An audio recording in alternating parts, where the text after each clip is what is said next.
ನಮಸ್ಕಾರ. ನಾನು ಬಂಟ್ವಾಳ ಜಯರಾಮಾಚಾರ್ಯ, ಯಕ್ಷಗಾನ ಹಾಸ್ಯ ಕಲಾವಿದ.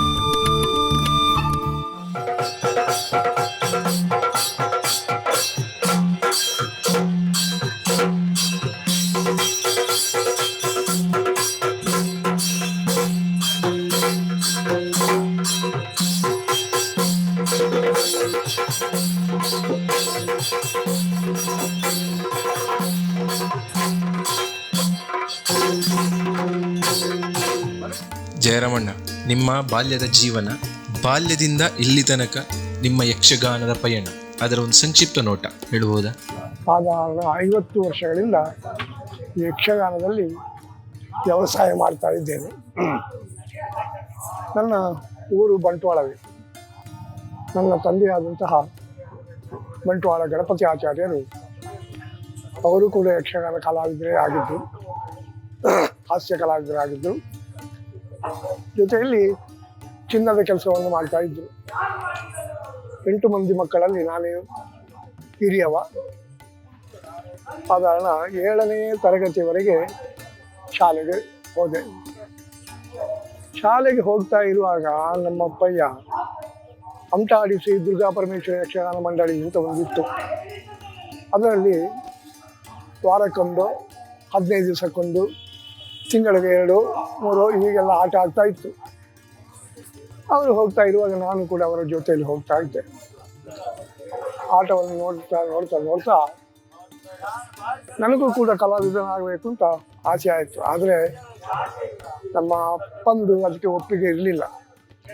ಅವರು ಆ ಕಾಲದಲ್ಲಿ ತುಂಬ ಕಷ್ಟವನ್ನು ಅನುಭವಿಸಿದವರು. ಅಂಥ ಕಷ್ಟ ಮಕ್ಕಳಿಗೆ ಬರಬಾರ್ದು, ಬೇಡ ಅಂತ ದೂರವನ್ನೇ ಇಡ್ತಿದ್ರು. ಆದರೆ ಏನು ಮಾಡೋದು, ನನಗೆ ಆಸೆ ಅತಿ ಆಯಿತು. ಜೊತೆಯಲ್ಲಿ ಚಿನ್ನದ ಕೆಲಸವನ್ನು ಕಳೀತಾ ಇದ್ದೆ.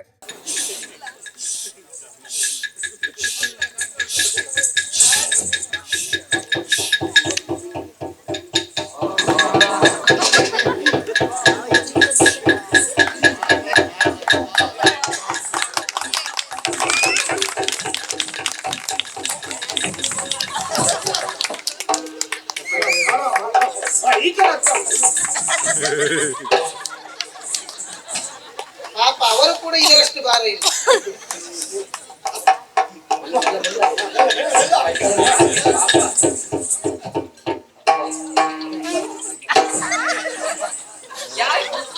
ಯಾಕೆ ಇಂಥ ಪ್ರದರ್ಶನವನ್ನು ಮಾಡ್ತೀರಿ? ಯಾಕೆ ಈ ವಯಸ್ಸಿನಲ್ಲಿ ಬೇಕಾ ನಿಮಗೆ ಇದಲ್ಲ?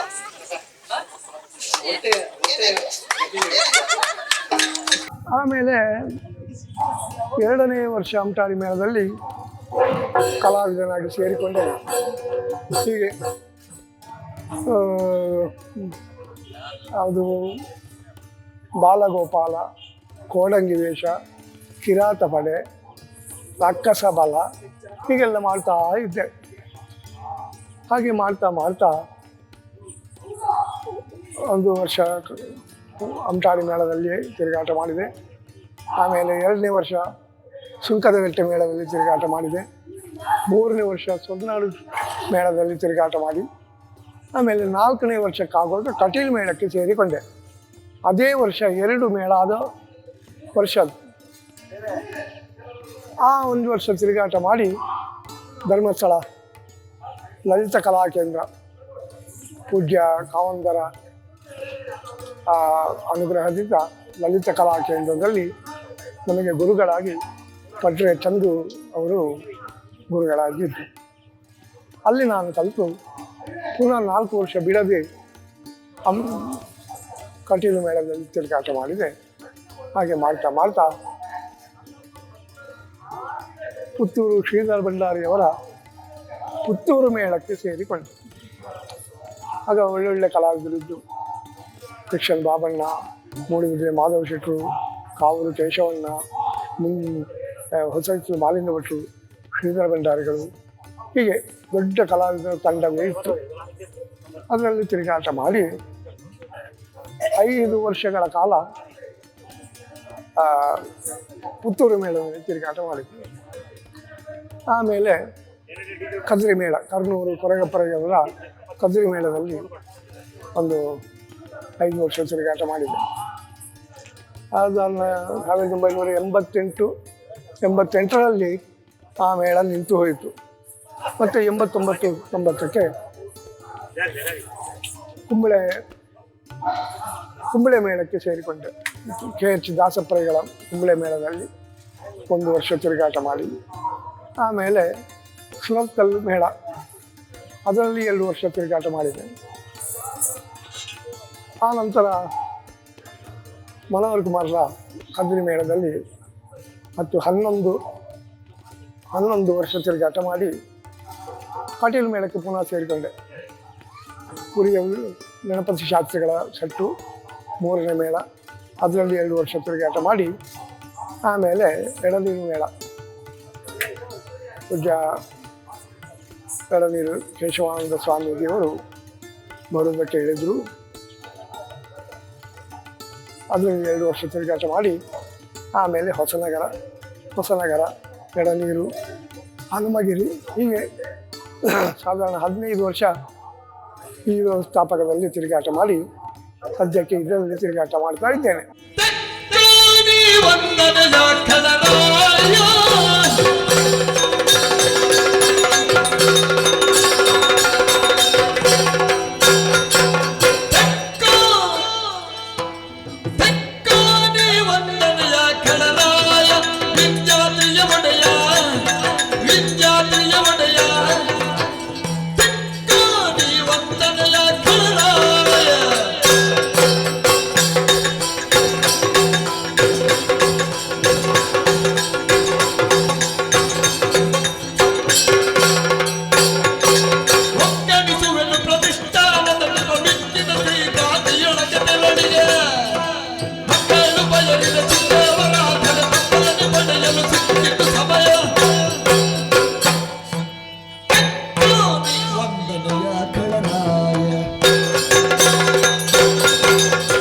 ಜೀವನೋಪಾಯಕ್ಕೆ ಹಲವಾರು ವೇದಿಕೆಗಳಿದ್ರು ಅಥವಾ ಹಲವಾರು ಕೆಲಸಗಳಿದ್ರು.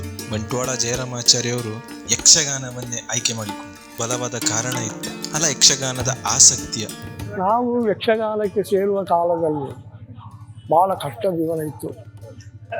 ವಾಹನದ ವ್ಯವಸ್ಥೆ ಇರಲಿಲ್ಲ. ಒಂದು ಕಡೆಯಿಂದ ಇನ್ನೊಂದು ಕಡೆಗೆ ನಡ್ಕೊಂಡೇ ಹೋಗುವಂಥ ಪರಿಸ್ಥಿತಿ ಇತ್ತು. ನಿಜವಾಗಿಯೂ ನಾನು ಯಕ್ಷಗಾನಕ್ಕೆ ಸೇರಿದ್ದೆ ಆಟಕ್ಕೆ ಸೇರಿದೆ, ಊಟಕ್ಕೆ ಬೇಕಾಗಿ ಅಂತ. ಅಂದರೆ ಮನೆಯಲ್ಲಿ ಅಷ್ಟು ಕಷ್ಟ ಇತ್ತು. ವಾರಕ್ಕೆ 1-2 ಒಂದು ಒಳ್ಳೆಯ ಊಟ ಇರ್ತಿತ್ತು. ಮೇಳಕ್ಕೆ ಸೇರಿದರೆ ಊಟ ಆದರೂ ಸರಿಯಾಗಿ ಮಾಡಬಹುದಲ್ವಾ ಅಂತೇಳಿ, ಹಾಗೆ ಅಂತೇಳಿ 2 ಹೊತ್ತು ಊಟ ಮಾಡುವುದಕ್ಕೆ ಆರಂಭ ಮಾಡಿದ್ದು ಕಟೀಲು ಮೇಳದಲ್ಲಿ. ಕಟೀಲು ಮೇಳ, ಶಂಕರಾಟ ಮೇಳದಲ್ಲಿ ಎಲ್ಲ ತಿರುಗಾಟ ಮಾಡಿದಾಗ ಅದರಲ್ಲಿ ಊಟವೂ ಸಿಕ್ಕಿತ್ತು. ಮತ್ತು ಯಕ್ಷಗಾನಕ್ಕೆ ಬಂದ ಮೇಲೆ ಏನಾದರೂ ಒಂದು ಸಾಧನೆ ಮಾಡಬೇಕು ಅಂತ ಯೋಚನೆ ಮಾಡಿ ಪೂರ್ಣ ಪ್ರಮಾಣದ ಆಸೆಗಾರನಾಗಿ ನನ್ನನ್ನು ಪುತ್ತೂರು ಶ್ರೀಧರ ಭಂಡಾರಿಯವರು ಪುತ್ತೂರು ಮೇಳದಲ್ಲಿ ಆಸೆಗಾರನನ್ನು ಮಾಡಿದರು. ಆಮೇಲೆ ಅಂದಿನಿಂದ ಇಂದಿನ ತನಕ ಹಾಸ್ಯದ ಪಾತ್ರಗಳನ್ನೇ ಮಾಡ್ತಾ ಹೆಸರು ಮಾಡಿದ್ದೇನೆ ಅಂತಲ್ಲ, ಹಾಗೆ ಅಂತೇಳಿ ನಾನು ಒಳ್ಳೆ ರೀತಿಯ ಜೀವನ ಮಾಡ್ತಾ ಇದ್ದೇನೆ. ನಮ್ಮಲ್ಲಿ ಬಹಳ ಪ್ರಸಿದ್ಧ ಭಾಗವತರಿದ್ದಾರೆ. 450 ಪದ್ಯಗಳು ಪುಸ್ತಕದಲ್ಲಿ ಇದೆ. ಎಲ್ಲಿ ಕಿಸೆಯಲ್ಲಿ ಅಲ್ಲ, ಪುಸ್ತಕದಲ್ಲಿದೆ. ಅಂದ್ರೆ ಅಷ್ಟು ಕಂಠಪಾಠ ಮಾಡಿದ್ದಾರೆ ಅಂತೇಳಿ. ಕರಾವಳಿಯ ಗಾನ ಕೋಗಿಲೆ ಅಂತ ಅವ್ರಿಗೆ ಹೆಸರು ಅಷ್ಟೇ. ಹೌದು, ಘಟ್ಟಕ್ಕೆ ಹೋದ್ರೆ ಹಿಮ ಕೋಗಿಲೆ ಆಗ್ತಾರೆ ಅವರು. ಬಂಟ್ವಾಳ ಜಯರಾಮಾಚಾರ್ಯ ಅಂತೇಳಿ. ತಾವು ದಯವಿಟ್ಟು ಇಳಿದು ಹೋಗಿ ಪ್ರಧಾನ ಭಾಗವತರಿಗೆ ಅವಕಾಶ ಮಾಡಿಕೊಡ್ಬೇಕಾಗಿ ಕೇಳಿಕೊಳ್ತೇವೆ. ನೀವು ಗಾನ ಸುರಭಿ ಹೌದು, ಅದರಿಂದ ದಯವಿಟ್ಟು ನೀವು ಇಳಿದು ಹೋಗಬೇಕು. ನಾವು ಒತ್ತಾಯ ಮಾಡೋದಿಲ್ಲ, ನೀವು ಇಳಿದು ಹೋಗಬೇಕು. ಪ್ರಧಾನ ಭಾಗವತರು ಆಗಮಿಸ್ತಾ ಇದ್ದಾರೆ. ಬೇರೆ ಏನು ಅವರಿಗೆ ಕೊಡಲಿಕ್ಕೆ ನಿಮ್ಮಲ್ಲಿದ್ದು ಒಂದು ಕರತಾಡದ ಮೂಲಕ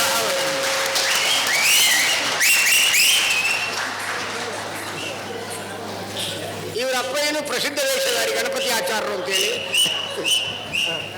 ಭಾಗವತ್ರೆ ಎಲ್ಲ ಸರಿ ನೋಡಿಕೊಳ್ಳಿ. ನಾನು ಬೇಡ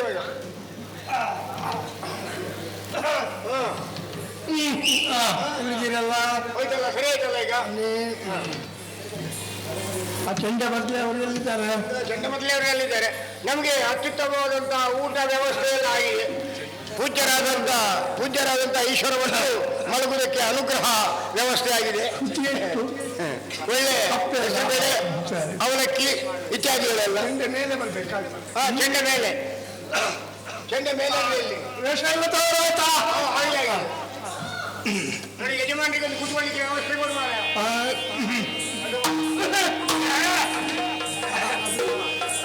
ಮಧ್ಯಾಹ್ನ ಮೊಸರು ಈಗ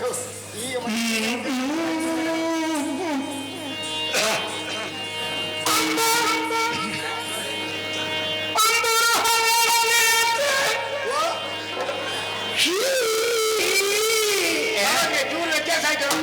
ಚಾಪು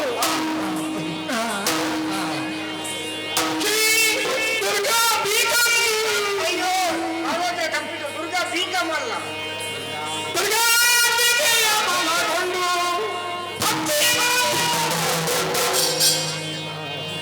ಹಾಗೆ ಬರೀ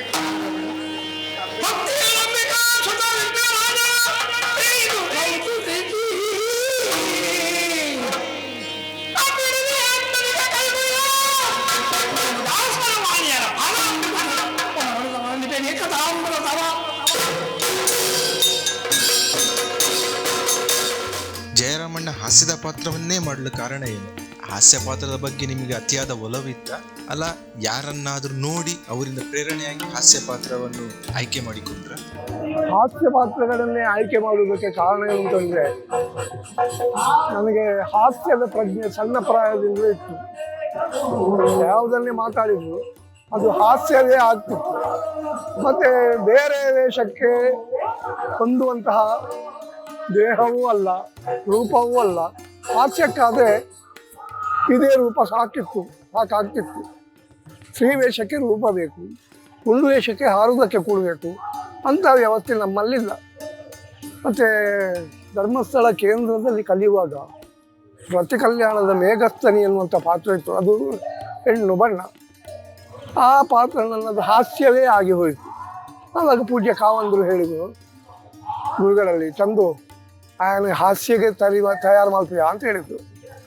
ಹಾಗೆ ನಾನು ಮತ್ತೆ ಹಾಸ್ಯದ ಪಾತ್ರಗಳಲ್ಲಿ ನನಗೆ ಕೊಟ್ಟರು, ಅದನ್ನೇ ಆಯ್ಕೆ ಮಾಡಿದ್ದೆ. ಒಳ್ಳೆಯ ವಿಷಯ. ಕಲ್ಯಾಣ ಮಸ್ತ್, ಕಲ್ಯಾಣ ಮಸ್ತ್ ಕಲ್ಯಾಣ. ಹೀಗೆ ಆದ್ರೆ ಆದೀತು. ಅದು ಸಹ ಬರಬೇಕು. ಕೂತ್ಕೊಳ್ಳಿ.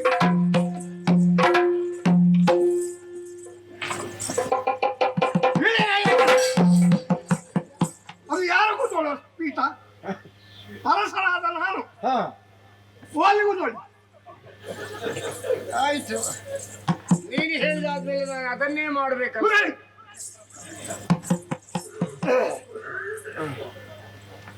ಹೊಸ ಮುಖ. ಹೌದು, ನಾನು ಇವತ್ತು ಇಟ್ಕೊಂಡು ಬಂದ ಇದನ್ನು. ಇದು ಕೆಳಗಿದೆಲ್ಲ ಹಳೆತೆ. ಹಾಗಲ್ಲ ಸ್ವಾಮಿ, ನಾನು ಇದು ತನಕ ನೋಡ್ಲಿಲ್ಲ. ಹಾಗೆ ನೋಡದ ಮುಖ. ನಿಮ್ಮ ಊರು ಯಾವುದು? ನಿಮ್ಮ ಹೆಸರೇನು? ಇಲ್ಲಿಗೆಂದೇ ಬಂದದ್ದ? ಬಂದವರು ಇಲ್ಲಿಗೆ ಬಂದದ್ದ? ಕಾರಣ ಏನು? ಅಥವಾ ಎಲ್ಲೋ ಹೋಗುವಂತ ಆಯ್ತಪ್ಪ ಇಲ್ಲಿಗೆ ಬಂದ? ಹೌದು, ನಿಮಗೆ ಗೊತ್ತಾಗ್ತದೆ. ಎಂತದು ವಿಷಯ? ಬಂಟ್ವಾಳ ಜಯರಾಮಾಚಾರ್ಯರು ಬರೀ ಯಕ್ಷಗಾನ ಕ್ಷೇತ್ರಕ್ಕಷ್ಟೇ ಸೀಮಿತರಲ್ಲ. ತುಂಬಾ ನಾಟಕಗಳು, ಧಾರಾವಾಹಿಗಳು, ಫಿಲ್ಮ್, ಮೂವಿಗಳಲ್ಲಿ ಪಾತ್ರ ಮಾಡಿದವರು. ಈ ಯಕ್ಷಗಾನಕ್ಕೂ ಆ ಕ್ಷೇತ್ರಕ್ಕೂ ತುಲನೆ ಮಾಡಿದಾಗ ನಿಮ್ಮ ಅಭಿಪ್ರಾಯ ಏನು? ನಾಟಕದಲ್ಲಿಯೂ ಪಾತ್ರಗಳನ್ನು ಮಾಡಿದೆ ನಾನು. ಬಂಟ್ವಾಳದ ಸರಸ್ವತಿ ಕಲಾ ಯುವಕ ಸಂಘ ಅಂತ ಹೇಳಿತ್ತು. ಅದರಲ್ಲಿ ವರ್ಷಕ್ಕೊಂದು 2 ನಾಟಕಗಳು ಆಗ್ತಾ ಇತ್ತು. ಆಗ ಶ್ರೀ ಯುಎಂ ಅಂತೇಳಿ ಒಬ್ಬ ನಾಟಕ ಕರ್ತರಿದ್ದು, ಡೈರೆಕ್ಟ್ರು, ನಾಟಕ ಕರ್ತರು ಮತ್ತು ನಟನೂ ಆಗಿದ್ದರು. ಅವರ ಗರಡಿಯಲ್ಲಿ ಪಳಗಿದರು. ಆವಾಗ ಬಿ ವಾಸು ಪೂಜಾರಿ ಅಂತ ಅವರು ಹಾಸ್ಯ ನಟರಾಗಿದ್ದರು. ನಾನು ಅವರಿಗೆ ಓದುವುದಕ್ಕೆ ಗೊತ್ತಿರಲಿಲ್ಲ. ಅವರ ಡೈಲಾಗ್ಗಳನ್ನು ನಾನು ಪುಸ್ತಕದಲ್ಲಿ ಓದಿ ಅವರಿಗೆ ಹೇಳಿಕೊಳ್ತಾ ಇದ್ದೆ. ಹಾಗಾಗಿ ಯಾವ ಮಾತು ಯಾವ ಶೈಲಿಯಲ್ಲಿ ಬರಬೇಕು ಎನ್ನುವುದು ಅಲ್ಲಿ ನನಗೆ ಕರಗತವಾಯಿತು. ಆಮೇಲೆ ಶಾಂತರಾಮ್ ಕನ್ನಡಕ ಅವರ ನಾಟಕದಲ್ಲಿ ಪಾತ್ರಗಳನ್ನು ಮಾಡಿದೆ. ಆಮೇಲೆ ಇದು ನಂದಿಕೇಶ್ವರ ನಾಟಕ ಸಂಘ PB ರೈ ಅವರದ್ದು, ಅವರ ನಾಟಕಗಳಲ್ಲೂ ಪಾತ್ರಗಳನ್ನು ಮಾಡಿದೆ. ಆಮೇಲೆ ಕೆಲವು ಸೀರಿಯಲ್, ಸಂಕಲ್ಪ ಅಂತೇಳಿ ಒಂದು ಸೀರಿಯಲ್ ಇತ್ತು, ವಿನು ಬಳಂಜ ಅವರು ನಿರ್ದೇಶನ ಮಾಡಿದ್ದೆ. ಅದಕ್ಕೆ ಸಂಭಾಷಣೆ ಎಲ್ಲ ವಿಜಯಕುಮಾರ್ ಕೊಡಿಯಲ್ಲಿ ಬರ್ತಾ ಇದ್ದರು. ಅದರಲ್ಲೂ ನನಗೊಂದು ಅವಕಾಶ ಸಿಕ್ಕಿತ್ತು. ಆಮೇಲೆ ಗೊತ್ತಾನಗೆ ಗೊತ್ತಾಂಡು, ಜೋಕುಲಾಟಿಗೆ ಅಂತೇಳಿ ಟೆಲಿಫಿಲ್ಮು, ಆಮೇಲೆ ಒರಿಯರ್ ದೊರೆಯಸಲು, ಮದಿಮೆ, ಏಸ, ಕುಡ್ಲ ಕೆಫೆ, ಮತ್ತು ತುಂಬ ಇಲ್ಲ. ಆಮೇಲೆ ಇದು ಒರಿಯರ್ ದೊರೆಯಸಲು ಫಸ್ಟ್ ಫಿಲ್ಮ್ ಒರಿಯರ್ ದೊರೆಯಸಲು. ಅದಕ್ಕಿಂತ ಮೊದಲು ಟೆಲಿಫಿಲ್ಮು ಇದು ಜೋಕಲಾಟಿಗೆ ಅಂತೇಳಿ. ಆಮೇಲೆ ತುಂಬ ಇತ್ತೀಚೆಗೆ ಕೆಲವೆಲ್ಲ ಶೂಟಿಂಗ್ ಆಗಿದೆ, ವಿಕ್ರಾಂತ್ ಅಂತೇಳಿ, ಆಮೇಲೆ ಪೆಪ್ಪರೆ ಪೆರೆರೆ ಅದರಲ್ಲಿ. ಆಮೇಲೆ ಮತ್ತೊಂದು ಈಗ ಶೂಟಿಂಗ್ ಆಯಿತು, ನಾನ್ ವೆಜ್ ಅಂತೇಳಿ, ಅದರಲ್ಲಿ ಮಾಡಿದ್ದೇನೆ. ಹಾಗೆ ಫಿಲ್ಮಿಗೆ ತಾಳ್ಮೆ ಮುಖ್ಯ, ಸಿನಿಮಾ ರಂಗ ತಾಳ್ಮೆ ಮುಖ್ಯ. ಅದು ನಾವು ಯಾವಾಗಲೂ ನಿದ್ದೆಗೆಟ್ಟು ಬಂದು ಮೇಕಪ್ ಮಾಡಿ ಶೂಟಿಂಗ್ ಆಗದೆ ಹಿಂದೆ ಬಂದದ್ದು ಉಂಟು. ಅದಕ್ಕೆ ಸಿನಿಮಾಕ್ಕೆ ತಾಳ್ಮೆ ಮುಖ್ಯ. ಯಕ್ಷಗಾನಕ್ಕೆ ಅಲ್ಲಿಂದ ಅಲ್ಲಿಗೆ ತಯಾರಾಗುವಂಥದ್ದು, ಅದಕ್ಕೂ ಇದಕ್ಕೂ ಭಾಳ ವ್ಯತ್ಯಾಸ ಉಂಟು.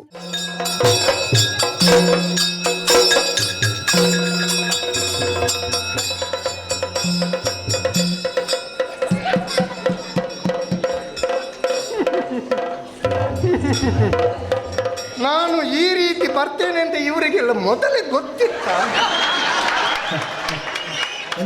ನನ್ನ ಬರೋಣವನ್ನು ನಿರೀಕ್ಷೆ ಮಾಡಿದ ಹಾಗುಂಟು.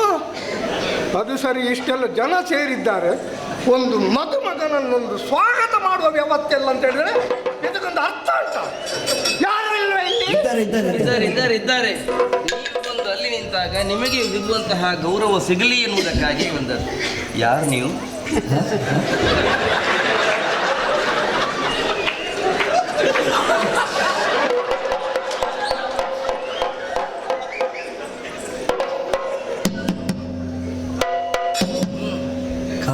ಬಾಸಿಂಗ.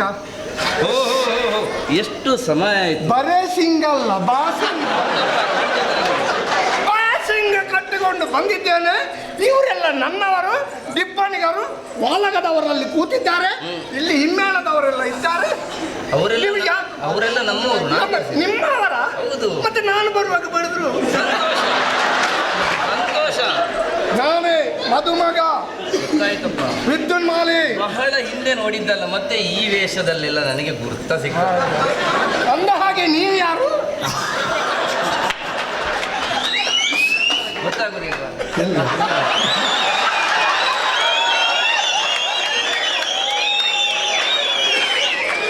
ಮತ್ತೆ ಹೇಳ, ಇವತ್ತಿನಿಂದ ಮತ್ತೆ ನೀವು ಹೀಗೇ ಇರಬೇಕು. ಒಳ್ಳೆ ಒಳ್ಳೆ ಜನ ಹಿಂದಿನಿಂದ ನೂಕು ನುಗ್ಗವರು. ನಾನು ಯಾವ ಕಾಲಕ್ಕೂ ಹೀಗೆ ಇರಬಾರದು ಎನ್ನುವುದಕ್ಕಾಗಿ ನಿಮ್ಮನ್ನು ಕರೆಸಿದ್ದು. ಸರಿ, ನೀವು? ನಾನೇ ದಿತಿದೇವಿ. ಹೀಗೆ ಬನ್ನಿ. ನೆನಪು ಮಾಡ್ಕೊಳ್ಳೋಣ, ಯಾರಾದ್ರು ಹೊರನಾಡಿಗಳು ನಿಮ್ಮ ಜೊತೆ ವೇಷ ಮಾಡಿದ್ರು ನೆನಪು ಅಂತ ಹೇಳಿದ್ರೆ ನಿಮಗೆ ತುಂಬಾ ಸಹಕಾರ ಕೊಟ್ಟಂತಹ ಕೆಲವು ಕಲಾವಿದರಿದ್ದಾರೆ. ಕೆಲವರನ್ನು ಅವನ ಅನುಕರಣೆ ಇಲ್ಲ, ಅವರನ್ನು ಅನುಸರಿಸಿದ್ದೇನೆ. ನಿಜಾರ್ ವಣ್ಣಪ್ಪ, ವಿಟ್ಲ ಜೋಶಿಯವರು, ವೇಣೂರು ಸುಂದರಾಚಾರ್ಯರು, ಮತ್ತು ಸುಜನ ಸುಳ್ಯ, ನೆಲ್ಲಿಕಟ್ಟೆ ನಾರನೇ ಹಾಸ್ಯಗಾರರು, ಇವರೆಲ್ಲ ನಮಗೆ ನೆನಪಿಗೆ ಬರ್ತಾರೆ. ಮತ್ತು ಹಾಸ್ಯವನ್ನು ಮೆರೆಸಿದವರು ಕೆಲವರು ಇದ್ದಾರೆ. ಕೆರುವಾಯಿ ನಾರಾಯಣ ಶೆಟ್ಟರು, ಡಿ ಮನೋಹರ್ ಕುಮಾರ್, ಸರಪ್ಪಾಡಿ ಅಶೋಕ್ ಶೆಟ್ಟಿ, ಸುತ್ತೂರು ಶ್ರೀಧರ ಭಂಡಾರಿಯವರು, ಕುರ್ತರ್ಕ ಬಾಬಣ್ಣ, ಎಲ್ಲ ಕೆಲವು ಕಲಾವಿದರೆಲ್ಲ ನಮ್ಮನ್ನು ಮೇಲೆ ತಂದವರಿದ್ದಾರೆ. ಹಾಗೆ ಹಾಸ್ಯಗಾರ ಅಂತ ಹೇಳಿದರೆ ಅವರಿಗೆ ಒಬ್ಬರಿಂದ ಏನು ಮಾಡಲಿಕ್ಕೆ ಸಾಧ್ಯ ಇಲ್ಲ. ಜೊತೆಗಾರರು ಸರಿಯಾದ ನಮಗೆ ಕೆಲಸ ಕೊಟ್ಟರೆ ನಾವು ಕೆಲಸ ಮಾಡಬೇಕು, ಬಿಟ್ಟರೆ ಮತ್ತು ಒಬ್ಬಂಟಿಯಾಗಿ ಏನು ಮಾಡಲಿಕ್ಕೆ ಸಾಧ್ಯ ಇಲ್ಲ. ಹಾಗೆ ಅಂತೇಳಿ ತುಂಬ ಜನರು ನಮಗೆ ಸಹಕಾರ ಕೊಟ್ಟಿದ್ದಾರೆ. ಕ್ರಿಶ್ಚಿಯನ್ ಬಾಬಣ್ಣನೂ ಕೂಡ ನನಗೆ ಬಹಳ ಸಹಕಾರ ಕೊಟ್ಟಿದ್ದಾರೆ. ಅವರ ಜೊತೆಯಲ್ಲಿ ಜೊತೆ ವೇಷ ಮಾಡಿದ್ದೇನೆ ನಾನು ತುಂಬ. ಹಾಗಾಗಿ ಸಾಧಾರಣ ಎಲ್ಲ ಕಲಾವಿದರು ನಮಗೆ ಜೊತೆಗಾರರಾಗಿ ಇದ್ದುಕೊಂಡು ನಮ್ಮನ್ನು ಮೆರೆಸಿದ್ದಾರೆ.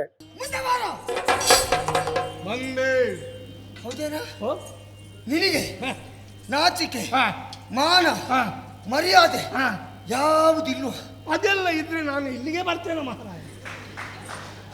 ನಿನಗೆ ಇಲ್ಲದಿದ್ರು ಹಾ, ನೀನು ಹಾಕಿಕೊಂಡಿದ್ಯಲ್ಲ, ಹೌದು. ಇದಕ್ಕೆ ಒಂದು ಮರ್ಯಾದೆ ಅಂತ ಉಂಟು. ಅದಕ್ಕೆಲ್ಲ ನಾನು ಹಾಕಿಕೊಂಡದ್ದು. ಯಾಕೆ? ಮರ್ಯಾದೆಗೆ ಬೇಕಾಗಿದೆ. ಅದರಿಂದಲಾದ್ರೂ ನಿನಗೆ ಬರಲಿ ಅಂತ. ಎಂತ? ಹೌದೇನ? ಓ, ನೀನು ಯಾರು? ವೀರ, ವೀರ, ಶೂರ, ಶೂರ, ಧೀರ. ಗಣಗಂಭೀರ. ಹೌದಾ? ಗಣಧೀರ ಕಂಠೀರವ. ಹೌದಾ? ಹೌದಾ? ಎಲ್ಲ ನೀನೇ. ಹಾ. ಎಲ್ಲಿ ಉಂಟು ನಿನ್ನ ವೀರತನ? ನೋಡಿ ಇಲ್ಲಿ. ಏನು ಶಕ್ತಿ, ನನ್ನ ವೀರತನ. ಎಲ್ಲಿ ಉಂಟು? ಶಕ್ತಿ. ಏನಾಯ್ತಾ? ಅದನ್ನು ಬರೀ ನೋಡ್ಲಿಕ್ಕೆ ಮಾತ್ರ, ಮುಟ್ಲಿಕ್ಕೆ ಇಲ್ಲ ಶಕ್ತಿಯನ್ನು. ಹೌದಾ? ನೋಡುದು ಮಾತ್ರ? ನೋಡ್ಲಿಕ್ಕೆ ಮಾತ್ರ. ಏನು ಮಾಡೋಣ ಹೇಳು? ಹಾ, ಒಂದೇ ಒಂದು ಶರ ಪ್ರಯೋಗ ಮಾಡಿ ಹಾ. ನಿನ್ನನ್ನು ನಾನು ಕೊಲ್ತಿದ್ದೆ. ಕೊಲ್ಲು, ಕೊಲ್ಲುವುದಿಲ್ಲ, ಕೊಲ್ಲು. ಕೊಲ್ಲುವುದಿಲ್ಲ. ನೀನು ಗಂಡು ಮಗ ಹೌದಾ? ಹಾ, ಅಪ್ಪನಿಗೆ ಹುಟ್ಟಿದ ಮಗ ಹೌದಾ? ಹಾ? ಕೊಲ್ಲು. ಕೊಲ್ಲುವುದಿಲ್ಲ. ಯಾಕೆ ಕೇಳು? ಯಾಕೆ? ನಿನ್ನನ್ನು ಕೊಂದು ಹಾ. ನಾನು ಯಾಕಪ್ಪ ಪ್ರಾಣಿ ಹತ್ಯಾ ದೋಷವನ್ನು ಕಟ್ಟಿಕೊಳ್ಳಬೇಕು? ನಾನೀಗ ಪ್ರಾಣಿಯಾಗಿ ಕಾಣ್ತೇನೆ. ಪ್ರಾಣಿ ಆದ್ರೂ ಇದಕ್ಕಿಂತ ಚಂದ ಇರ್ತದೆ. ಹಾ, ಪ್ರಾಣಿ ಹೌದಾ? ಹಾ. ಪ್ರಾಣಿ ಯಾವ ಪ್ರಾಣಿ ಅಂತ ಹೇಳು. ಹೇಳುದಿಲ್ಲ. ಅಪ್ಪನಿಗೆ ಹುಟ್ಟಿದ ಮಗ ಹೌದಾ? ಗಂಡು ಮಗ ಹೌದಾ? ಹೇಳು ನೀವು. ದೊಡ್ಡ ಯಾರು, ಯಾವ ಪ್ರಾಣಿ ಅಂತ ಹೇಳು. ದೊಡ್ಡ ಸಮಸ್ಯೆ ಆಯ್ತಲ್ಲ. ಆಗ ನಿಮ್ಗೆ ತುಂಬಾ ಇಷ್ಟದ ಪಾತ್ರ, ತುಂಬಾ ಮನಸ್ಸಿಗೆ ಖುಷಿ ಕೊಟ್ಟ ಪಾತ್ರ ಇಲ್ಲಿ ಬಾಹುಕ, ಅಲ್ಲಿಂದ ಭಾವುಕ, ಮತ್ತು ದಾರುಕ, ಮಕರಂದ, ಕೆಲವು ಹಾಸ್ಯದ ಪಾತ್ರಗಳು, ಹಾಸ್ಯವಲ್ಲದ ಪಾತ್ರಗಳು ಹೇಳಿದ ಅಜಯ್ ಭಾವುಕ ನನಗೆ ಬಹಳ ಮೆಚ್ಚಿನ ಪಾತ್ರ ಅದು. ಹೌದು, ಚೂರು ವಿಸ್ತಾರ ಮಾಡಿ ಬಾಹುಕನ ಪಾತ್ರ. ಭಾವುಕನ ಪಾತ್ರ ಅಂತ ಹೇಳಿದರೆ ಅದು ಒಳಗಿಂದ ಅವನ ನಳಚಕ್ರವರ್ತಿ ಆಗಿದ್ದುಕೊಂಡು ತೋರಿಕೆಗೆ ಭಾವುಕನಾಗಿದ್ದುಕೊಂಡು ಅವನ ಹಿರಿತನವೂ ಕಾಣಬೇಕು, ಬಡತನವೂ ಕಾಣಬೇಕು. ಆ ರೀತಿಯ ಪಾತ್ರ ಅದು. ಆ ರೀತಿ ಮಾಡಿದರೆ ಅದು ಆ ಭಾವುಕನಿಗೆ ಒಂದು ಬೆಲೆ ಬರ್ತದೆ ಅಷ್ಟೇ. ವಿದ್ಯುದ್ಯೂಹ ಪಾತ್ರದ ಬಗ್ಗೆ ಅದು ನಿಜವಾಗಿಯೂ ನಾವು ಹಾಸ್ಯಗಾರರು ಮಾಡುವಂಥ ವೇಷ ಅಲ್ಲ ಅದು. ಅದು ವೇಷದವರು ಮಾಡ್ತಿದ್ದದ್ದು. ಅದು ನಮ್ಮ ಗುರುಗಳಾದಂಥ ಪಡ್ರೆ ಚಂದ್ರಣ್ಣ ಎಲ್ಲ ಮಾಡ್ತಿದ್ರಂತೆ. ಪಡ್ರೆ ಚಂದ್ರಣ್ಣ, ಕದ್ರಿ ವಿಷ್ಣುವಣ್ಣ ಇವರೆಲ್ಲ ಮಾಡ್ತಿದ್ರಂತೆ. ನನಗೇನು ಆಕಸ್ಮಿಕವಾಗಿ ಬಂತದ್ದು. ಅದು ಏನೋ ನನ್ನ ಒಂದು ಶೈಲಿ ಆಯ್ತದು. ರಾವಣೇಶ್ವರನ ತಂಗಿ, 14 ಲೋಕದ ಒಡೆಯ ಅವನ ತಂಗಿ, ಹೆಸರು ಶೂರ್ಪನಖ. ಹೆಸರು ಅಷ್ಟೊಂದು ಒಳ್ಳೇದಾಗುದಿಲ್ಲ. ಆದ್ರೂ ತೊಂದ್ರೆ ಇಲ್ಲ. ಅಡ್ಡಿಲ್ಲ, ಅಡ್ಡಿಲ್ಲ. ನಿನ್ನ ಹೆಸರು ಒಳ್ಳೆದುಂಟಲ್ಲ. ಹೌದು, ನನ್ನ ಹೆಸರು ವಿದ್ಯುಜ್ಜುವ. ವಿದ್ಯುಜ್ಜುವ. ಮತ್ತೆ ಮುಟ್ಟಿದ್ರೆ ಜಿಪ್ಕ ಹೋಗುದೇ. ಅಂದ್ರೆ ನಿನಗೆ ಸರಿಯಾದ ಜೋಡಿ. ಹಾ. ರಾವಣೇಶ್ವರನ ತಂಗಿಯನ್ನು ನೀನು ಮದುವೆ ಆದ್ರೆ ಹಾ. ಹೆಣ್ಣಿನ ಜೊತೆಯಲ್ಲಿ ಮಣ್ಣು ನಿನಗೆ ಸಿಗ್ತದೆ. ಮದುವೆ ಆಗು, ಮಣ್ಣು ನಿನಗೆ. ಹೌದಾ? ಹೌದು. ಓ ಮಾರೀಚ, ಓ, ಮಾರಿಚಾಲಿ ನಿಲ್ಲಿಸಬೇಡ. ಮಾರೀಚ. ಹೆಣ್ಣು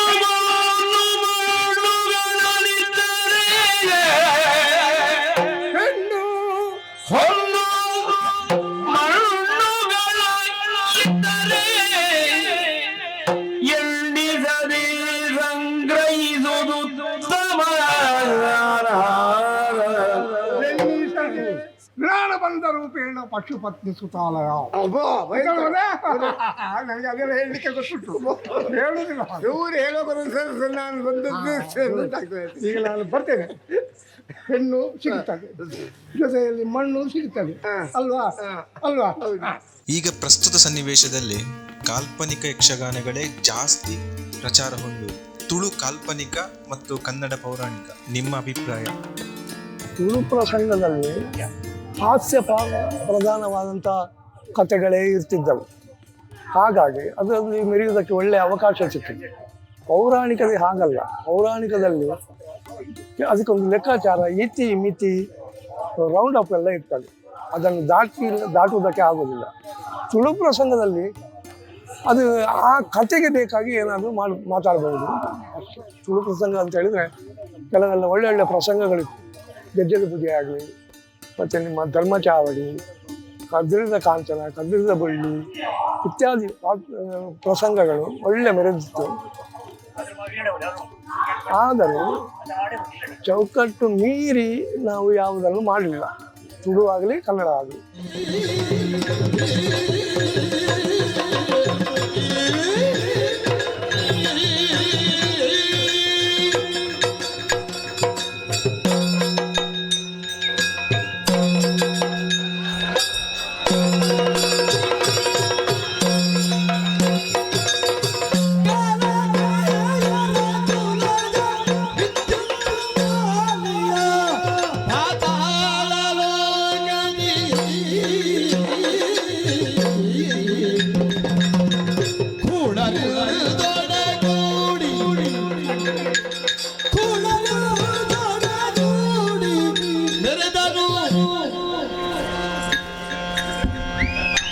ಇದು ಸಾಹಿತ್ಯ ಕೂಡಲಲ್ಲ ಶೂರನಿಂದೊಡನೆ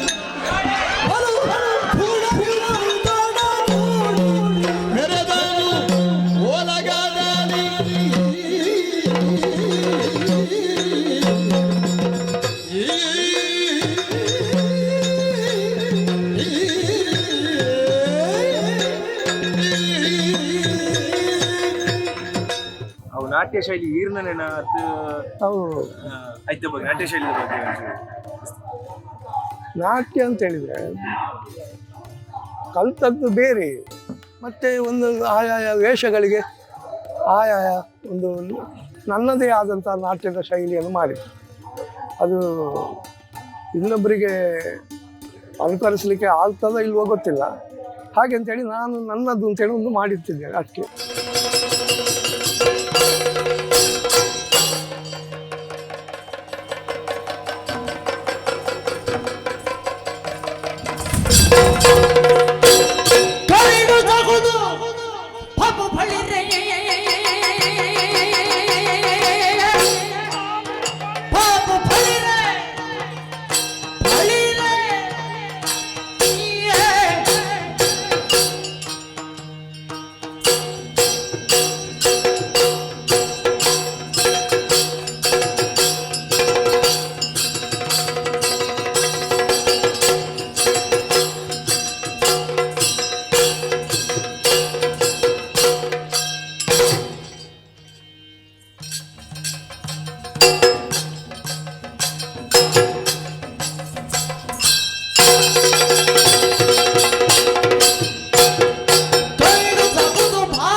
ಶೌರ್ಯಗಳನ್ನು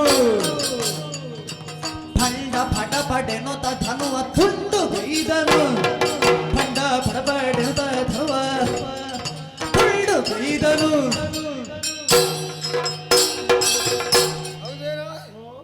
ನಿನ್ನ ಕುಟುಂಬದಲ್ಲಿ ಹಿರಿಯವರ ಮೊದಲು ದೇವಸ್ಥಾನದಲ್ಲಿ ದೇವರನ್ನು ಹೊರತಾ ಇದ್ರ?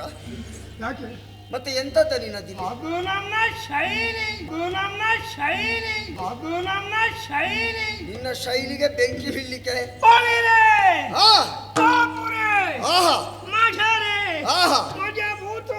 ಅವಲ್ಲಿದ್ದಾನೆ ಒಳಗೆ, ನೀನ್ ಹೇಳಿದವ. ಹೆಚ್ಚಿನವರ ಒಲವು ಕಾಲಮಿತಿ ಯಕ್ಷಗಾನ. ಈ ಕಾಲಮಿತಿ ಯಕ್ಷಗಾನದಿಂದ ಪೂರ್ಣ ಪ್ರಮಾಣದ ಯಕ್ಷಗಾನಕ್ಕೆ ಏನಾದ್ರು ಹೊಡೆತವೆ ಅಲ್ಲ, ಯಕ್ಷಗಾನಕ್ಕೆ ಇದರಿಂದ ಏನಾದ್ರು ನಷ್ಟ ನಿಮ್ಮ ಪ್ರಕಾರ ಹೇಗೆ? ಕಾಲಮಿತಿಯಲ್ಲಿ ಕಥೆಯನ್ನು ವಿಸ್ತಾರ ಮಾಡಲಿಕ್ಕೆ ಆಗೋದಿಲ್ಲ. ಹಾಗಂತ ಈಗಿನ ಕಾಲಕ್ಕೆ ಕಾಲಮಿತಿಯೇ ಒಳ್ಳೆಯದು.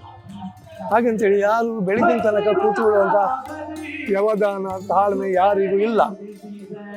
ಫಾಸ್ಟ್ ಫುಡ್ ರಬರಬ ಮೂರು ಲೋಕದ ಗಂಡ ದಾಂಡೀವಿ ಕೋದಂಡ ವೀರಪಾರ್ಥದ ನುರ್ಧರ ಧನಂಜಯ ನರಂ ನರೇಂದ್ರನ ಹರ್ಥೂರ. ಅಪ್ಪದೇವ, ನೀವು ಅವರಲ್ಲ, ನಿಮ್ಮ ಹೊಟ್ಟೆ ಹೆಸರೆಂತದು ಹತ್ತುಂಟು ನಮಗೆ. ಯಾವುದು?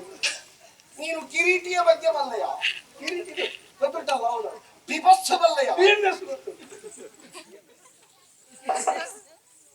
ವಿಭತ್ಸು ವಿಭತ್ಸು.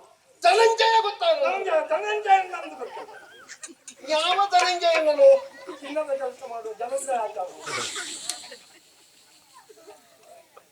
ಅಲ್ಲ, ಕನ್ನಡಿ ವ್ಯಾಪಾರ ಮಾಡುವ ಧನಂಜಯನು. ನೀನು ಒಂದೊಂದು ಹೆಸರೇನು? ಅವ ಅವನ ಸಂಬಂಧಿಕರನ್ನೆಲ್ಲ ನೆನಪಿಸಿಕೊಳ್ಳಿ. ಇವನ ಸಂಬಂಧಿಕರ ಆಚಾರ ಆಗಿರ್ಬೋದು, ಇಲ್ಲದಿದ್ರೆ ನಿನಗೆ ಪರಿಚಯ ಉಂಟು ಅವರ. ಹೌದೇನೋ? ನಿನಗೆ ಪಾರ್ಥ ಗೊತ್ತುಂಟ? ಕಲಿಮರ್ತ ಪಾರ್ಥ ಪೃಥ್ವಿಯ ಪುತ್ರ, ಪೃಥೆಯ ಮಗ ಪಾರ್ಥ. ನಿನಗೆ ಕುಂತಿಯ ಬಗ್ಗೆ ಗೊತ್ತುಂಟು? ಕೊಂತಿ ಗೊತ್ತು. ಕೊಂತಿ ಅಲ್ವಾ? ಕುಂತಿ ದೇವಿ, ಪ್ರತಾದೇವಿ, ಅರ್ಜುನ, ಧನಂಜಯ ಅಂದ್ರೆ ನಾನು. ನೀನೇ ಹೇಳುತ್ತಿರುವ ನಾನು. ಭಾಗವತರ ಬಗ್ಗೆ ಮಸ್ತ್ ನಮಗೆ ಪುತ್ತೂರು ಮೇಳದಲ್ಲಿ ದಿನೇಶ್ ಅಮ್ಮಣ್ಣರು ಇರುವಾಗ ನನಗೆ ಭಾಳ ಸಪೋರ್ಟ್ ಕೊಟ್ಟಿದ್ದಾರೆ. ಆಮೇಲೆ ಪುರುಷೋತ್ತಮ ಪೂಜಾರಿ, ಶ್ರೀಧರ ಹೆಬ್ಬಾರ್ದು, ಮತ್ತು ಪುತ್ತಿಗೆ ರಘುರಾಮ ಹೊರಟು, ಮಧ್ಯಾಹ್ನ ಗಣಪತಿ ಭಟ್ರು, ಹಾಗೆ ಒಳ್ಳೊಳ್ಳೆ ನನಗೆ ಸಪೋರ್ಟ್ ಕೊಟ್ಟಿದ್ದಾರೆ. ನಮಗೆ ಆ ಪಾತ್ರಕ್ಕೆ ಬೇಕಾದಂಥ ಹಾಡುಗಾರಿಕೆಯನ್ನು ಹಾಡಿ ನಮ್ಮ ಪಾತ್ರ ಮೆರೆಯುವಂತೆ ಮಾಡಿದ್ದಾರೆ. ಗರಿ ರಘುರಾಮ ಭಾಗವತರಿರ್ಬೋದು, ಎಲ್ಲ ಭಾಗವತಗಳು ನಮಗೆ ಭಾಳ ತುಂಬ ಸಪೋರ್ಟ್ ಕೊಟ್ಟಿದ್ದಾರೆ. ಒಳ್ಳೆ ಯೋಗ ಅಲ್ವಾ? ನಮಗೆ ಒಂದು ಮೂಲ ಸ್ಥಾನದಂದ್ರೆ ಒಂದು ಹುಡುಗಿ ಆಗುವಂತ ಯೋಚನೆ ಉಂಟು. ಅದಕ್ಕೆ ಬೇಕಾಗಿ ನಾನು ಒಬ್ಬನಲ್ಲ, ನೀವು ಹೇಳಿದಾಗೆ ಕೂಳರಿಂದೊಡಗೂಡಿ ಅಲ್ಲ, ಶೂರರಿಂದೊಡಗೂಡಿ ದಿಬ್ಬನ ಸಹಿತವಾಗಿ ಮಾಡಿದ್ದೇನಂತೆ.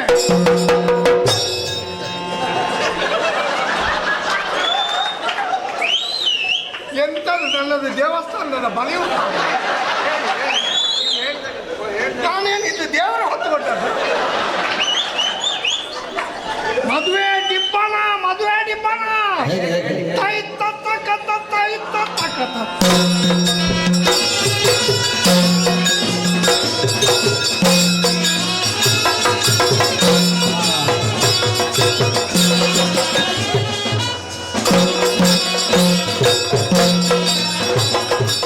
ಅತಿಯಾದ ಹಾಸ್ಯ, ಇದ್ರ ಬಗ್ಗೆ ಜಯರಾಮಣ್ಣ ಏನು ಹೇಳ್ತಾರೆ?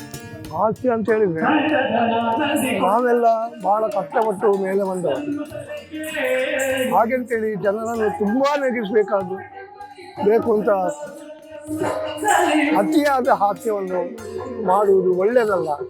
ಮತ್ತು ಮಾಡಿದ್ರು ಅದನ್ನು ಈಗಿನ ಕೆಲವು ಜನರೇಷನು ಅದನ್ನು ಒಪ್ತಾರೆ. ನಮ್ಮ ಕಾಲದಲ್ಲಿ ಒಪ್ತಿರಲಿಲ್ಲ. ಲೆಕ್ಕಾಚಾರದಿದ್ದರೆ ಮಾತ್ರ ಅವರಿಗೆ ಪ್ರೋತ್ಸಾಹ ಸಿಗುತ್ತಿತ್ತು. ಬಿಟ್ಟರೆ ಅತಿಯಾದ್ದು ಮಾಡಿದರೆ ಏನಾದರೂ ಹೇಳ್ತಾ ಇದ್ರು. ಹಾಗೆ ಅತಿಯಾಗಿ ಮಾಡುವುದಕ್ಕೆ ಹೋಗಬಾರ್ದು ಅಂತ ನನ್ನೊಂದು ಅಭಿಪ್ರಾಯ. ಕಿವಿ ಮಾತಾಡ್ತು. ನಾನೀಗ ನಿಮ್ಮಲ್ಲಿ ವ್ಯವಹಾರಕ್ಕೆ ಬಂದದ್ದಲ್ಲ, ಮತ್ತೆ ಒಳಗೊಬ್ಬ ವ್ಯಕ್ತಿ ಇದ್ದ, ಅವರನ್ನು ನೋಡಿ ಮಾತಾಡಿ ಆಮೇಲೆ ನಿಮ್ಮಲ್ಲಿ ಮಾತಾಡುವಂತ ಸುಮ್ಮನೆ. ಅದಿರ್ಲಿ, ಅಲ್ಲಿ ಬಂದು ಎಂತದ್ದು ಹೇಳಿದ್ದು ನೀವು? ಮುಗೆ ಮುಗೆ ಅಂತ ಕೇಳ್ತಾ ಇತ್ತು. ಮುಗೆ ಅಂತಲ್ಲ, ಅದು ಜಯರಾಮನ ಮನೆಗೆ ಬೆಂಕಿ ಬಿದ್ದದ್ದು. ಅಲ್ಲ, ಇಲ್ಲಿ ಮುಗೆ ಮುಗೆ ಅಂತ ಹೇಳಿದ್ದು. ಮುಗೆ ಮುಗೆ ನನಗೆ ಮುಗೆ ಮುಗೆ ಮುಗೆ ಮುಗೆ. ಮತ್ತೆ ಹೇಗುಂಟು ನಿಮ್ಮ ಊರಿನಲ್ಲಿ ಸೆಕೆ? ಊರಿನಲ್ಲಿ ಭಯಂಕರ ಸೆಕೆ. ಇಲ್ಲಿ ಪಾತಾಳದಲ್ಲಿ ಒಳ್ಳೆ ಸೆಕೆ ಇರ್ಬೋದಲ್ಲ. ಸಾಮಾಜಿಕ ಜಾಲತಾಣ ಫೇಸ್ಬುಕ್, ವಾಟ್ಸಪ್, ಯೂಟ್ಯೂಬ್ ಇದರಿಂದ ಯಕ್ಷಗಾನಕ್ಕೆ ಪೂರಕವ ಅಲ್ಲ ಯಕ್ಷಗಾನಕ್ಕೆ ಇದೆಲ್ಲಾದ್ರೂ ಮಾರಕವ? ಈಗಿನ ಫೇಸ್ಬುಕ್ಕು, ವಾಟ್ಸಪ್ಪು ಇದೆಲ್ಲ ಯಕ್ಷಗಾನಕ್ಕೆ ಪೂರಕವೂ ಹೌದು, ಮಾರಕವೂ ಹೌದು. ಯಾಕೆಂತೇಳಿದರೆ ಸರಿಯಾದ ವಿಮರ್ಶೆ ಮತ್ತು ಹೊಗಳಿಕೆ ಇದ್ದರೆ ನೋಡುವುದಕ್ಕೆ ಕೇಳುವುದಕ್ಕೆ ಚಂದ. ಒಬ್ಬನನ್ನು ಅತಿಯಾಗಿ ಹೊಗಳಿ ಅದು ಮಾಡಿದರೆ ಮಾರಕ ಆಗ್ತದೆ. ಯಾಕೆಂದರೆ ಬೆಳವಣಿಗೆ ಆಗಲಿಕ್ಕೆ ಆಗೋದಿಲ್ಲ. ಪೂರಕ ಇರಬೇಕು, ಬೆಳವಣಿಗೆ ಆಗಬೇಕು ಅಂತ ಇದ್ದರೆ ಲೆಕ್ಕಾಚಾರದಲ್ಲಿ ಹೊಗಳಿಕೆ ತೆಗಳಿಕೆ ಇದ್ದರೆ ಒಳ್ಳೆಯದು. ಮತ್ತು ವಾಟ್ಸಪ್, ಫೇಸ್ಬುಕ್ನಲ್ಲಿ ಒಬ್ಬನನ್ನು ಹೊಗಳುವುದು ಅಲ್ಲ ದೂರುವುದು ಮಾಡುವುದಕ್ಕಿಂತ ಕಲಾವಿದನ ಹತ್ತಿರ ಬಂದು ನೇರವಾಗಿ ಅವನಿಗೆ ಅಭಿಪ್ರಾಯ ಹೇಳಿದರೆ ಅವನು ಬದಲಾವಣೆ ಆಗುವುದಕ್ಕೆ ಸಾಧ್ಯ ಉಂಟು ಅಂತ ನನ್ನ ಅಭಿಪ್ರಾಯ. ನಾನು ಹೇಳಿದ್ದು ಹೇಳಿ. ಮೊದಲು ಇವನಿಗೆ ಹುಡುಗಿಯ ಮುಖವನ್ನು ನೋಡ್ಬೇಕಂತೆ. ಹುಡುಗಿಯನ್ನು ಹಾಗೆಲ್ಲ ತೋರಿಸ್ಲಿಕ್ಕೆ ಆಗುದಿಲ್ಲ. ಯಾರು ನಮ್ಮ ಹುಡುಗಿಗೆ ಮರ್ಯಾದೆ ಇಲ್ವಾ? ಸಾಹಿತ್ಯ ಮಗನ ನನ್ನ ಕೈಯಿಂದ ಹುಡುಗಿಯನ್ನು ತೋರಿಸ್ಲಿಕ್ಕೆ ಆಗುದಿಲ್ವಾ? ಇವರಿಗೆ ಮರ್ಯಾದೆ ಉಂಟ, ನನಗೆ ಮರ್ಯಾದೆ ಇಲ್ವಾ? ಹುಡುಗಿ ನೋಡಿದ್ರೆ ಮದುವೆ ಆಗೋದಿಲ್ಲ. ಸಮಾಧಾನ ಬೇಡ ಬೇಡ ಬೇಡ, ಒಂದು ಒಪ್ಪಂದ ಮಾಡುವ. ಅವನ ಆಸೆ ಏನುಂಟು ಈಗಲೇ ಪೂರೈಸಿಬಿಡುವ. ಒಂದು ಒಪ್ಪಂದ ಮಾಡುವ. ಹುಡುಗಿಯನ್ನು ಪೂರ್ತಿ ತೋರಿಸುವುದಕ್ಕೆ ನಮಗಾಗುವುದಿಲ್ಲ. ಹುಡುಗಿಯನ್ನು ಪೂರ್ತಿ ತೋರಿಸ್ಲಿಕ್ಕೆ ಆಗುದಿಲ್ಲ. ಅರ್ಧ ನೋಡ್ಲಿಕ್ಕೆ ನನಗೂ ಆಗುದು. ನೀನು ಹೇಳಿದ್ದಲ್ವೇ? ಎಲ್ಲವೂ ಇಲ್ಲಿ ಉಚಿತವೇ. ಕೂತ್ಕೊಳ್ಳಿ. ಉಚಿತಾಸನ ಧರ್ಮಕ್ಕ ಕೂತ್ಕೊಳ್ಳಿ. ಉಚಿತಾಸನ ಹೌದು, ನನಗೆ ಮಾತ್ರ. ನಿಮಗೆ ಮಾತ್ರ. ಸರಿ, ಅದು ಕಡೆಗೆ ಎದುರಿಟ್ಟುಕೊಂಡ್ರೆ ಒಳ್ಳೆ. ಬೇಡ, ಹಿಂಗೆ ಇರ್ಲಿ. ಎದುರಿಟ್ಟುಕೊಂಡ್ರೆ ಏನಾದ್ರೂ ಆಗ್ತದೆ. ಹೀಗೆ ಅದು ಬೇಕಾದಾಗ ಮಾತ್ರ ಹಿಂದಿನಿಂದ ಕೈ ಹಾಕ್ತೇವೆ. ನಿಮ್ಮವರಿಗೆಲ್ಲ ವಿಶ್ರಾಂತಿಗೆ ಬೇಕಾದ ವಿಶ್ರಾಂತಿ ಮಾಡಿ ಆಯ್ತಾ, ಏನಾದ್ರೂ ತಕ್ಕೊಳ್ಳಿ ಆಯ್ತಾ. ಅಲ್ಲಿ ಸ್ವಲ್ಪ ವಿಶ್ರಾಂತಿ. ಈ ಪುರೋಹಿತರು ಬರ್ಬೇಕಿತ್ತಲ್ಲ. ಶ್ರೀಧರ ಭಂಡಾರಿಗಳು ನಮ್ಮನ್ನು ಅಗಲಿದ್ದಾರೆ. ನೀವು ಶ್ರೀಧರ ಭಂಡಾರಿಗಳ ಜೊತೆ ತುಂಬಾ ಅನ್ಯೋನ್ಯವಾಗಿದ್ದವರು, ಅವ್ರ ಜೊತೆ ಕಾಲವನ್ನು ಕಳೆದರು. ಪುತ್ತೂರು ಶ್ರೀಧರ ಭಂಡಾರಿಯವರ ಒಡನಾಟ ಸಾಧಾರಣ ನನಗೆ 35 ವರ್ಷಗಳಿಂದ ಇತ್ತು. ಅವರ ಪುತ್ತೂರು ಮೇಳದಲ್ಲಿಯೂ ನನಗೆ ಬಹಳ ಸಹಕಾರ ಕೊಟ್ಟವರು, ನನ್ನ ಮೇಲೆ ತುಂಬ ಪ್ರೀತಿ ಇಟ್ಟವರು.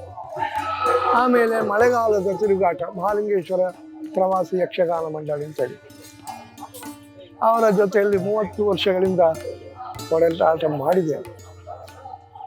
ಅವರು ನಿನ್ನೆ ಮೊನ್ನೆ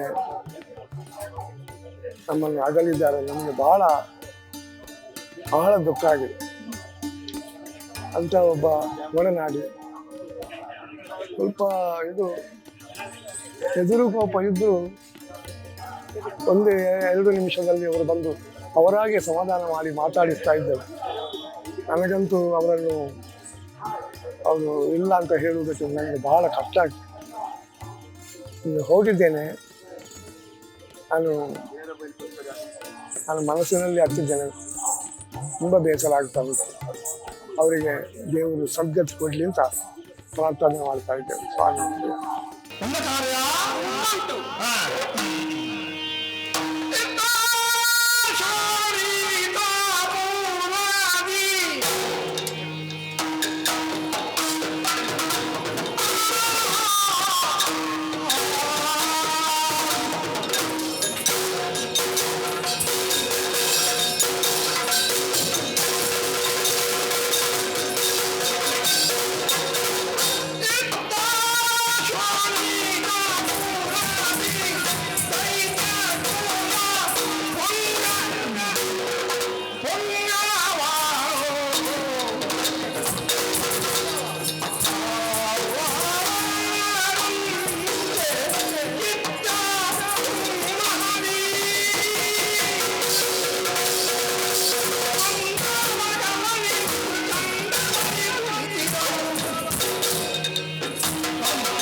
ಮುಕ್ಕಣ್ಣನು ಬಂದರು,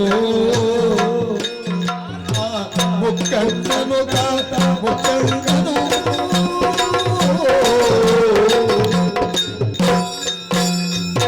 ಮುಕ್ಕಣ್ಣನು ಬಂದರು ಧುರದಲ್ಲಿ